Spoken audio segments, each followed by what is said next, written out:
Brianna in the Wild. I'm coming at you live from um, the walking trail that's in our neighborhood that I take the dogs in. And I find it really hard to record these videos when my husband and the kids are home just because I can hear the TV on or the kids laughing and screaming, and I get major FOMO. So I figured, why not bring my microphone and record while we're out here? So you're going to hear my dog splashing in the water. You're going to hear birds chirping. There was a couple of hawks earlier. And here, let me just show you. This is kind of a beautiful view that we have. And the trail is right up there. So there's a chance somebody else might show up. I might have to pause, leash up the dogs, but we'll see how far we get. If you don't know, my name is Brianna. I am on a journey to complete 100 daily videos where I just build my confidence in speaking, develop more certainty and clarity in my message and who I am and where God is taking me next, and just to challenge myself. This has surely been a journey. I'm almost at 30 videos, but obviously, as if you have watched the series thus far, you will have seen that I didn't do them in the row because of a couple of illnesses that I have, both because of like chronic illness, but also knowing how important it is for someone like me to listen to my body because of how much worse it can get. As I was walking today, I was thinking about, okay, what am I going to share? What do I have to talk about? And part of what I've been, generalizing is this reinvention of yourself, the dogs, this reinvention of yourself and figuring out who you are after 40. In reality, what I'm starting to see as a huge pattern for women in their 40s is this deep desire to completely change career paths, to go a whole new direction, to leave the things that have been the most familiar for the first half of their life behind, to explore and create and challenge themselves in ways that they haven't gotten the opportunity to yet.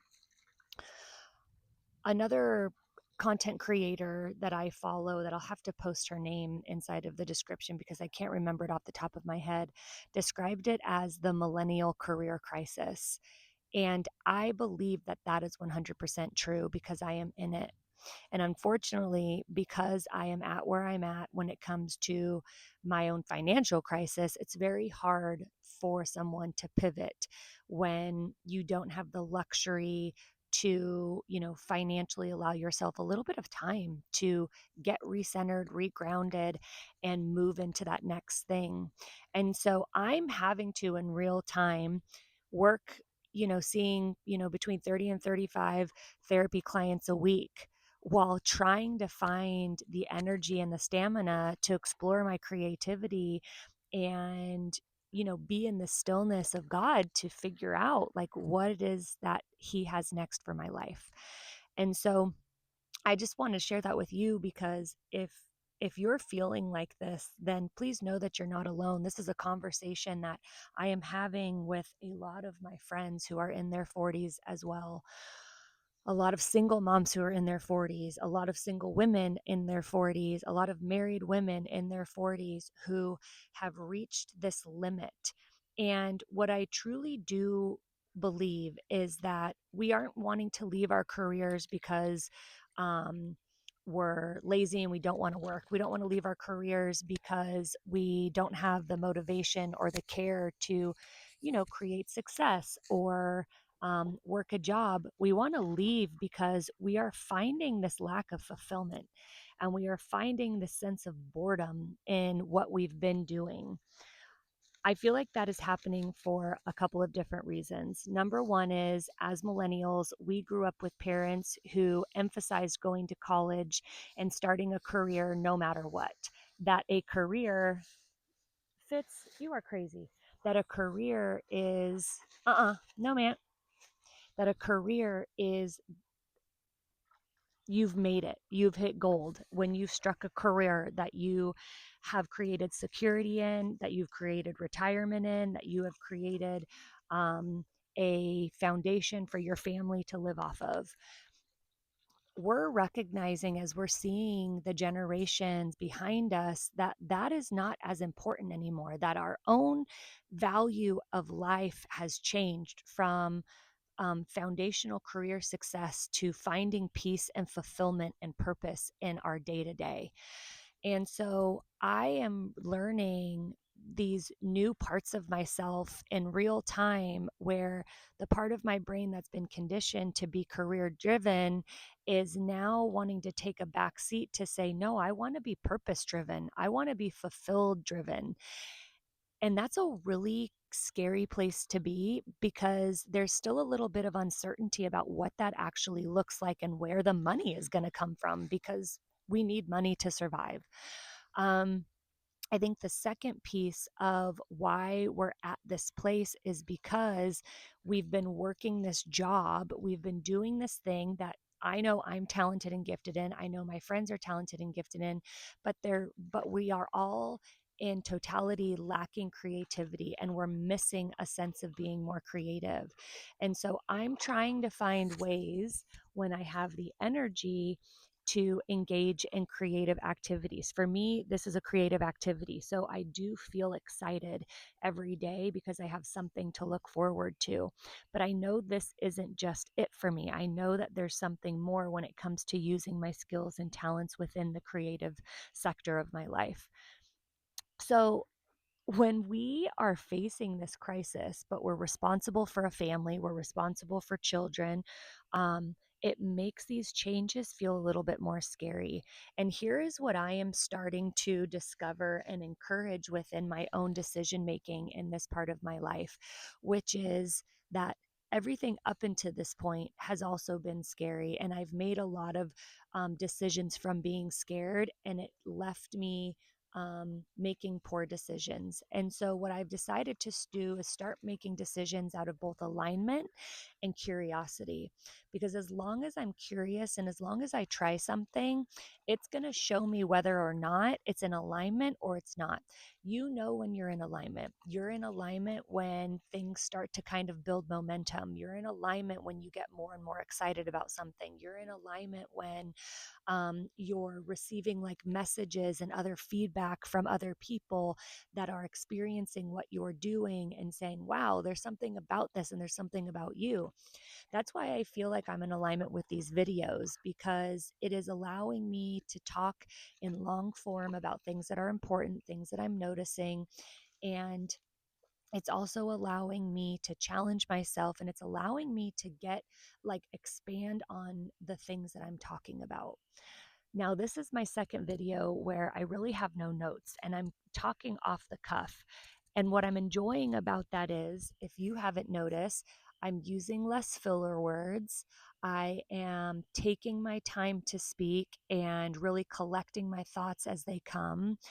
And I'm talking about what is in the moment feeling like something important and special to me. So, when I'm going out into my daily life and I am seeking ways to do those same things, what I'm starting to find is this pattern of being excited and having momentum. I just texted my one of my girlfriends the other day. I've mentioned her before. She's a hairstylist who is also a talented home designer. I think she calls herself a curator realistically, but she's talented either way. But I texted her the other day and I was like, I had a dream last night that you and I started flipping furniture. And she loves to decorate. I love to decorate. She's got a way better eye than I do, but I love creating things. I love making things. I love redoing things. So, I was like, why don't we just start thinking about this? She lives 2 hours away, but we could both be collecting furniture, meet, spend the night at each other's house for a weekend, you know, upsell a bunch of furniture and then sell it and see what happens. Like here's the thing that I am learning is there's no consequence for trying something new, but there is a consequence for staying the same and staying stuck, which is you will continue to live in a lackluster life where you are feeling depressed anxious, disappointed, and resentful towards yourself and the life that you have. So why not just go out and try something new? Now, again, for me, this is going to be a little bit more challenging. One, because right now I am the majority sole provider in the home. So I have to be careful about how much energy I'm spending doing more stuff because burnout is real. And it takes longer to recuperate from burnout than it does to like actually develop burnout.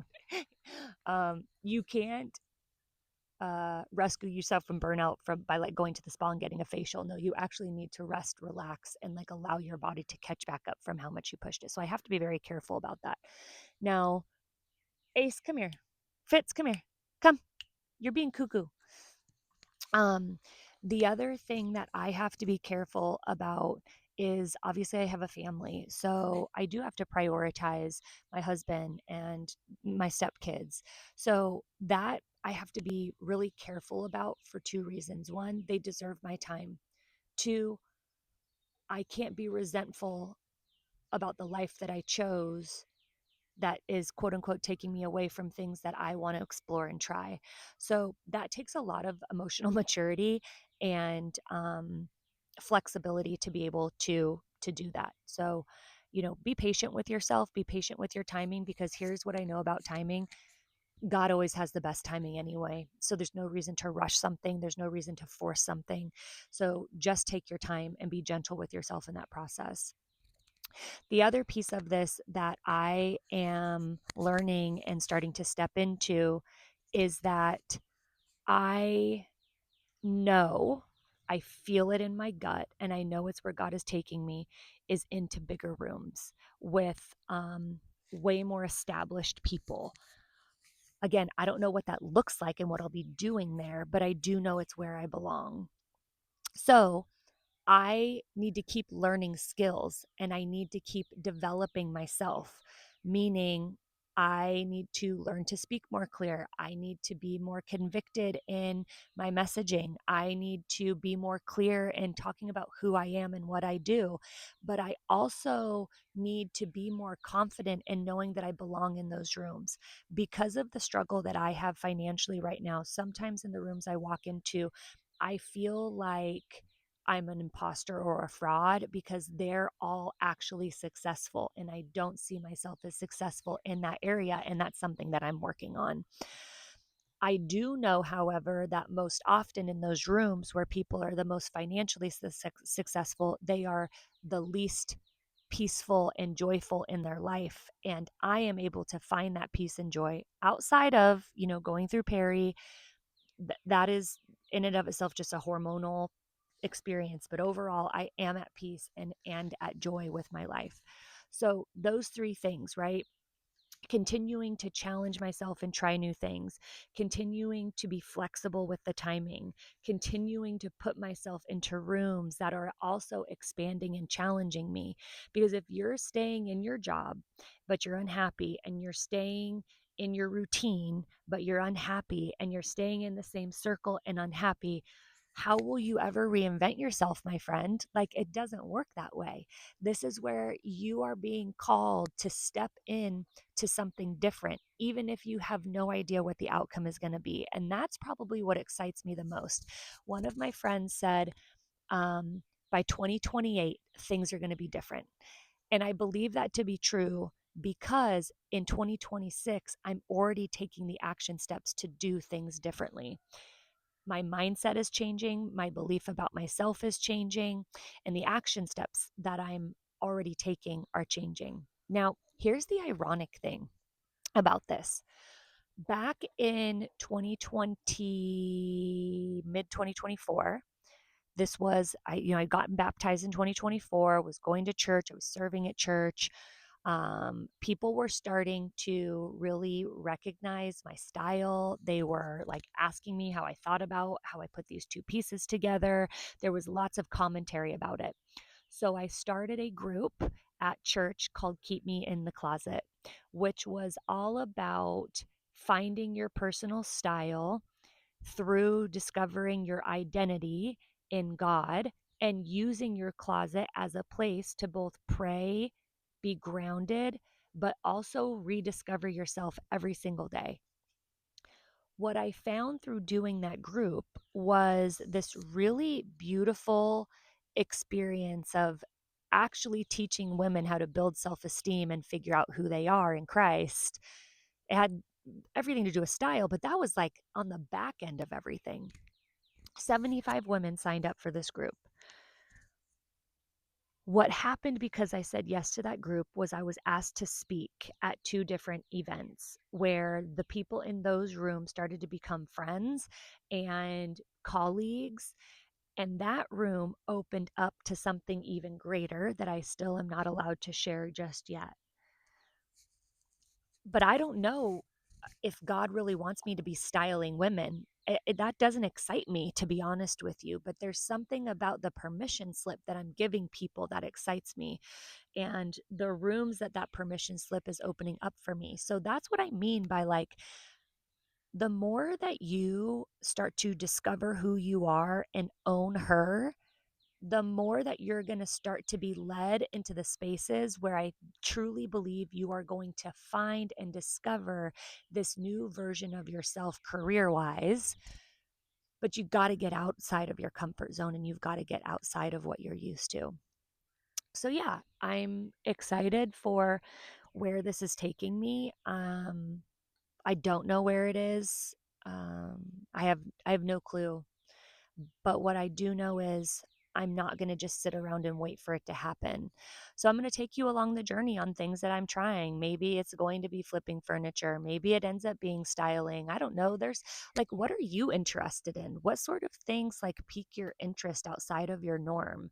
For me, when I look at my life, I'm interested in like organization. I am interested in clothes. I'm interested in thrifting. I'm interested in putting things together that don't make sense. um, I'm interested in like painting. I love painting. I'm not great at it, but I love painting. I'm interested in people. I'm interested in talking. I'm interested in creating, but like, I don't feel like I have the energy yet, for instance, to like create the thumbnails for these videos. I don't have the creative interest or energy yet to be editing videos and doing anything crazy. I have this idea of things that I would love to do, but I don't have the energy and I actually don't have the resources. So that is one thing that I am giving myself grace for, is I'm doing what I'm capable of so that it still feels good to me versus doing something and setting myself up to fail. So if you're a millennial, if you are in your 40s and you are at a place where you're like, this cannot be what my life looks like moving forward, you're not alone.